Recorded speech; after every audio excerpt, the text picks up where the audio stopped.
Shalom, shalom. First and foremost, I want to begin by giving our praise and glory unto Yahweh, Bahashem, Yahushai, Bahashem, Rakha, Kodash. Double honors to the elders and to the apostles of Great Millstone, and then our respected brothers that they're pushing and spreading the gospel of Yahweh, Bahashem, Yahushai to the four corners of the world.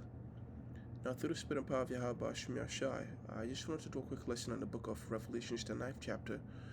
It's a very straightforward chapter, and I hope this is edifying. This is the book of Revelation, chapter 9, beginning with verse 1. It says, "And the fifth angel sounded, and I saw a star fall from heaven, right, unto the earth. And to him was given the key of the bottomless pit." So John is, straight away, John is literally seeing the vision, right? And he opened, and we're going to find out by the end of this chapter, or at least half of the chapter, speaks about World War I, right? Which is why it talks about one woe is past, and behold, there come two woes more hereafter. And so we're just gonna go through it bit by bit, and then just pull up some images to make sure everything lands, or everything is easily comprehensible. So verse 2. So this is John is literally seeing a star fall from heaven onto the earth, and and the fifth angel was given a key to the bottomless pit. And the bottomless pit represents what? Europe, right? And the star falling from heaven is pretty much a sign for the battle to begin. It's a sign for this major prophecies, to begin. And he opened the bottomless pit, and there arose smoke out of the pit, as the smoke of a great furnace, and the sun and the air were darkened by reason of the smoke of the pit. And so the Lord is causing what? He's causing conflict, right? He's causing war, to go about over there in Europe. And in the midst of that battle, right, World War I, it says, "And they came out of the smoke locusts upon the earth, and unto them was given power, as the scorpions of the earth have power." Now, the scorpions of the earth, they stink.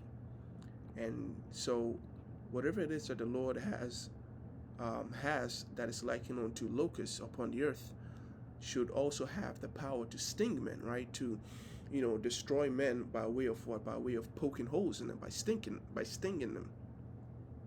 And although the word locust here is used, this is John's best way of describing a World War II fighter plane, right? That's why he used the word smoke. He doesn't have the modern terms to look at it and say, hey, this is a, it's just a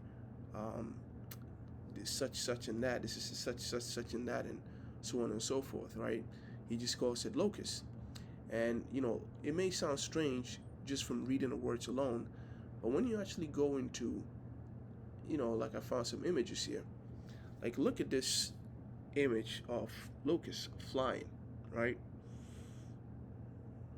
It doesn't immediately occur to you to liken it to planes, right? You see them flying. Remember that they have the power to sting like a scorpion. But then now you look at this dogfighter, right? You have it's a double seated, right? You have the pilot flying, and then you have a man here, right, working on a rear-mounted machine gun, and he is stinging his opponents, okay? Like you see it here and here, right? And even if the gun is mounted facing forward, it's still, in a sense, the power of a scorpion, right? And so you see the similarities between, the wings and all that, the orientation of it, how it flies, and so on and so forth. As a matter of fact, I had even typed it into ChatGPT, not ChatGPT, Google's Gemini AI, and I got the same response, right? But it goes on to say that it's just an analogy. But yeah, like you see here, same thing, right? I mean, the similarities are uncanny. And just like how a locust can make desolate an entire field in a moment's notice, so too can the planes do the same thing. You know, a scorpion is what it a scorpion stings, right? Venom, and this is exactly what these planes they do. Okay, let's see something. All right, let me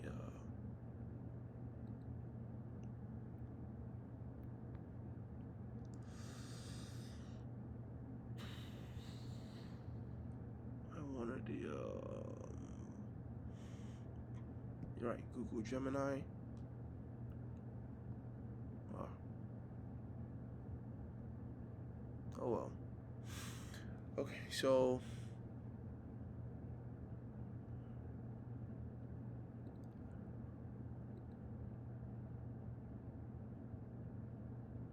verse 3 says, and there came out of the smoke locusts upon the earth, and unto them was given power, as the scorpions of the earth have power. And this goes hand in hand with the book of Daniel, the 12th chapter, where it talks about in the last days, right, knowledge shall increase. It says, and it was commanded them that they should not hurt the grass of the earth, neither any green thing, neither any tree, but only those men which have not the seal of God in their forehead. Now, this is exactly goes to show you that it's not actually talking about locusts, right? Because locusts is the nature of a locust is to devour the herbs, right? The grass of the earth, the trees, all the green thing that it can get. But what this kind of locust is not it's not meant to do that. What it's meant to do is to torment men. So it says, but only those men which have not the seal of God in their foreheads, and to them, meaning those who the Lord had not permitted to live through the war, all those who were numbered to the sword, they ended up dying in or they ended up being victims of these you know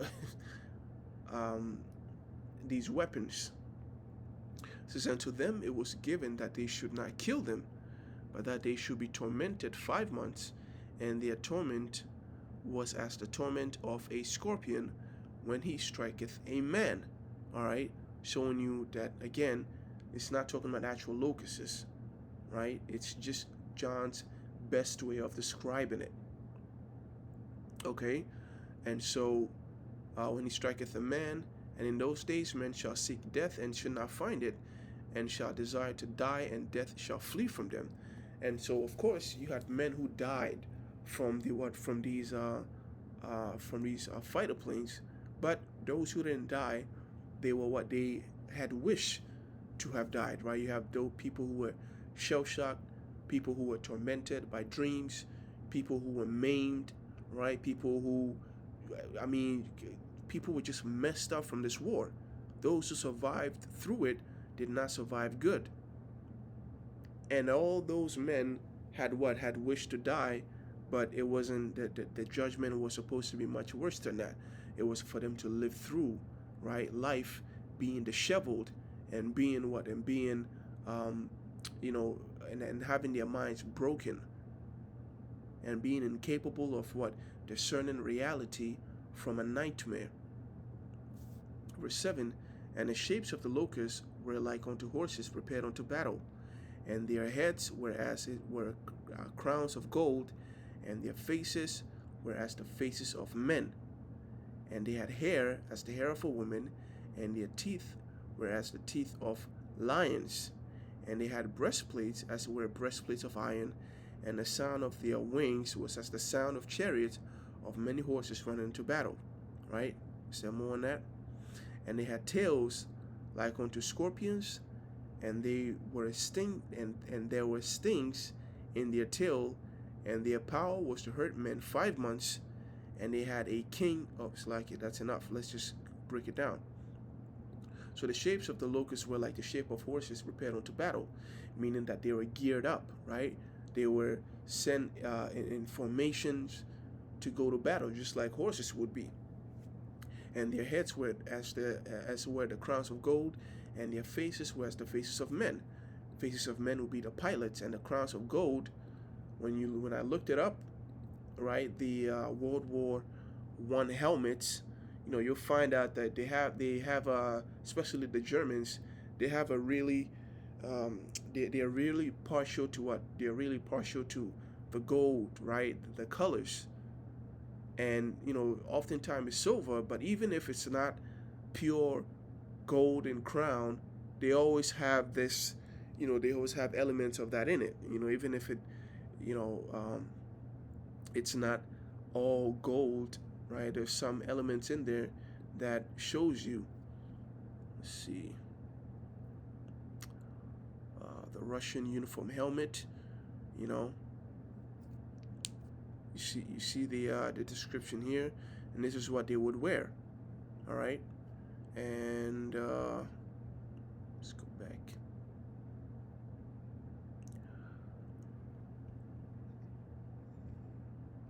Okay, the French, the Marine Corps, you know.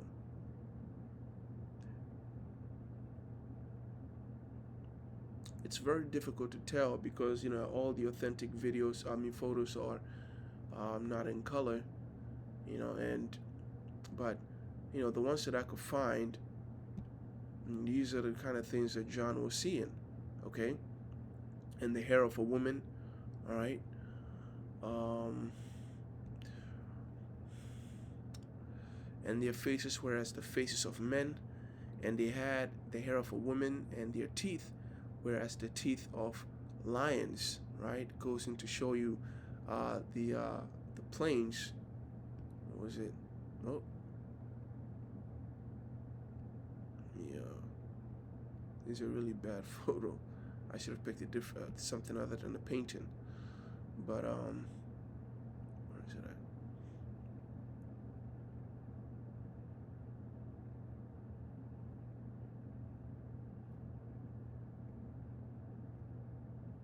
All right, give me a second.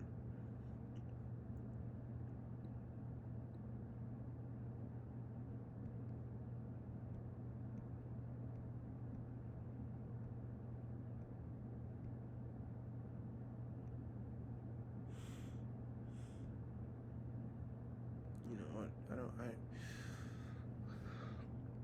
But bottom line is that these planes were really scary. You had the propellers in the front.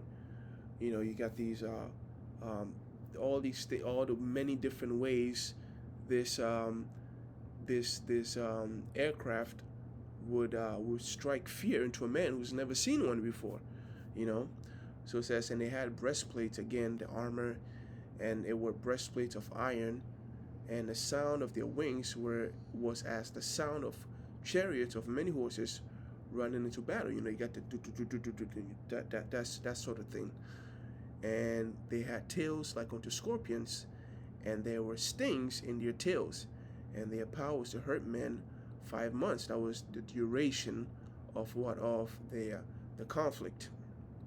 Now, let me look at something real quick. See an actual authentic photo.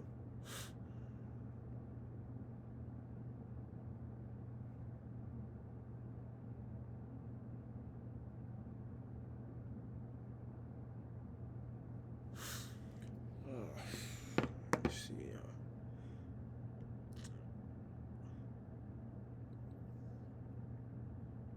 I'll just use the painting. I guess it's enough, right? Like the tail of a yeah. I'm just gonna do that.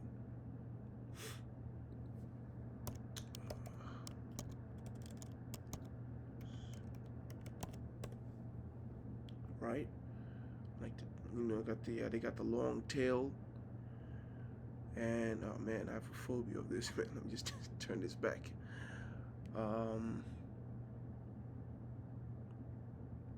Yep. So like the tail of a scorpion, as you can see, right? And they got the sting, and pretty much John is just seeing a battle scene that he has never seen before. and the power was to hurt men 5 months. Again, we look at this. Oftentimes, prophecy is dealt in terms of years, right? And the approximate duration of the war was about what, like 5 years, almost to 5 years. And it says, and they had a king over them, which is the angel of the bottomless pit, whose name in the Hebrew tongue is Abaddon, but in the Greek tongue hath his name Apollyon, right? And the king over them, meaning a king over these, a powerful man, who had great influence, or who was a, a, a major cause as to the war, right? That's pretty much what kings are, or that's pretty much the roles of kings in war, right? They control the scenarios of war, whether they can cause them, whether they can cease them, whatever they do, they control the fate of many men just from their actions. And so the king over them, who would be this man, right? That'll be Kaiser Wilhelm. I'm sure of us have heard that name many times, Kaiser Wilhelm. And AI does a beautiful job summarizing everything in this paragraph here. Great job. It says Kaiser Wilhelm II was the last German emperor and king of Prussia, ruling from 1888 until his abdication in 1918. His reign was marked by an aggressive foreign policy and ultimately a significant role in the outbreak of World War I. Who does this sound like? It sound like Trump for a minute there. Aggressive foreign policy. And ultimately a significant role in the outbreak of World War I. That's why he has the key to the bottomless pit. He causes things to happen. All right? That's why the smoke and the locusts and so on and so forth. He is often criticized for his erratic behavior and diplomatic missteps, which contributed to the escalation tensions in Europe that led to the World War. All right? Wilhelm II pursued a policy of aggressive expansion and naval buildup which alarmed other European powers. This is how he caused a war. During July crisis of 1914, his strong support for Austria-Hungary against Serbia, despite warning, is seen as a major factor in escalating conflict. Yeah, this sounds exactly like what Trump is doing, man. You have him alarming the European powers. You have him escalating conflict over there in Palestine, right? A strong support for Amalek, even him being warned many times. This is, like the scripture says, there's nothing new under the sun. While initially holding significant power, Wilhelm II was increasingly sidelined by the German military leadership as the war progressed, right? Facing mounting pressure and defeat, Wilhelm II was forced to abdicate in November 1918 and fled to the Netherlands, right? Now, him being called an angel doesn't mean he's righteous. It simply means that he's a messenger. He's used by the Lord. All right? And they had a king over them, Kaiser Wilhelm II, which is the angel of the bottomless pit, whose name in the Hebrew tongue is Abaddon, but in the Hebrew it is named Apollyon. Let's look at that word real quick.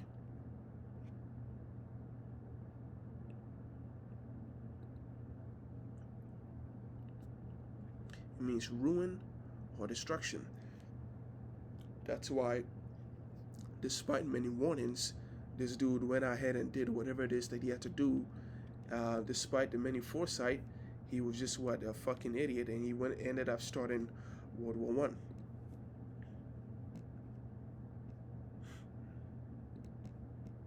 So one woe is past, and behold, there come two woes more hereafter. Now, this doesn't mean that it passed during John's time. What it means is that one World War vision has passed, and there's two more to come hereafter. All right? And the sixth angel sounded his voice, and now this goes into a different time period. And the sixth angel sounded, and I heard a voice from the four corners of the golden altar, which is before God, saying to the sixth angel, which had the trumpet, loose the four angels which are bound in the great river Euphrates. This talks about our time, that last great destruction. That is the purpose of these four angels that hold back that hold back. Let me see. Saying to the sixth angel which had the trumpet, loose the four angels which are bound in the great river Euphrates. So you have these angels, whether they are, doing it in the flesh, whether you're doing it in the spirit, or whether you're doing it both, right? In any case, there is peace being held over there in the Middle East, because the ultimate destruction of Esau's empire comes by way of the Battle of Armageddon in that region where the great river Euphrates is. And so you have the Lord holding peace right now.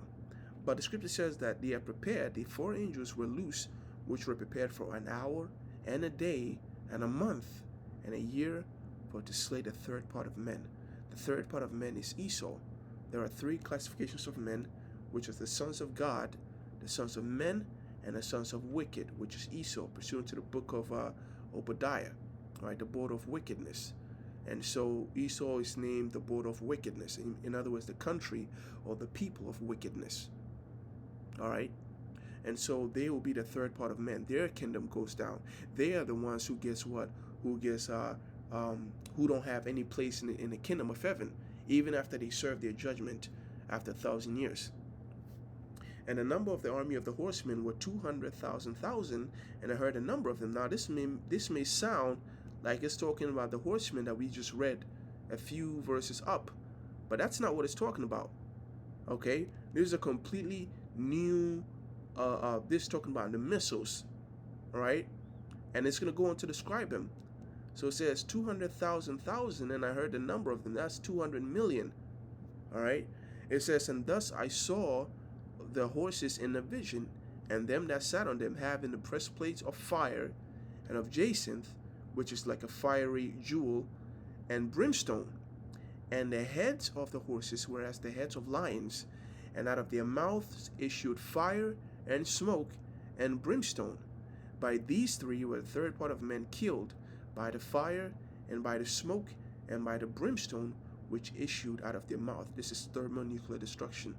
Again, you're not going to have any prophet say thermonuclear missiles or atomic bombs or nuclear bombs or even bombs or missiles. They're just simply going to call it however best they can in relation to what? In relation to scenarios of war. All right. So it says with their heads they do hurt. For their power is in their mouth and in their tail. For their tail were like unto serpents. You know how they fly, they leave their smoke trail, or even if they don't leave the smoke trail, sometimes, the manner in which they fly like a snake, especially a cruise missile. A cruise missile uses engines, and it just kind of like, zips in between terrains, and, it flies in the atmosphere. And then you have like a ballistic missile, which flies out of the atmosphere in like an arc manner, and still like a serpent. Their tail's like a serpent. And even if they don't move, a missile straight up looks like a serpent. You don't have any missiles with arms and legs, wings. No, none of that. It's just, they may have the fins at the bottom, but it still looks like snake nevertheless. It says, and had heads, and with them do they hurt. In other words, the impact comes from what? The very tip of it. All right? That's why it says the power is in their mouth. Verse 20, and the rest of the men which were not killed by these plagues, yet repented not of their works of their hands, that they should not worship devils and idols of gold, and silver and brass and stone and of wood, which neither can see nor hear nor walk. That's why Yahushua is going to have to do some killing on top of that. That's why the scripture talks about them that would not that I should reign over them, bring him hither and slay them before me. People are going to be stubborn until the sword of the Lord is what is cleaved in them, right? Cleaves them to pieces. It's a weird way of phrasing it. Verse 21 says, neither repented they of their murderers, nor of their sorceries, nor of their fornication, nor of their theft. And so, yeah, because, here it is. We've had two woes pass. We've had World War I. We've also had World War II pass.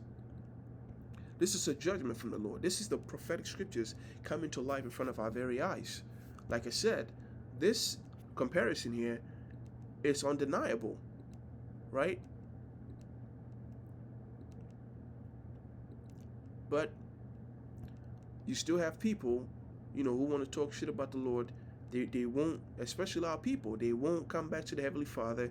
They cling on to worthless idols, stupid ass ideologies, and pride that will do them no good. This is the times that we're living in. The book of Daniel, the 12th chapter, the wicked will still be wicked, and none of the wicked will understand, except for except for their wives and them that are destined to be saved. That's why we gotta be proud, right? Actually, we gotta be glad, right? Which we are proud of the knowledge of Yahweh Shemeshah. We're proud of the scriptures, but we're not like arrogant,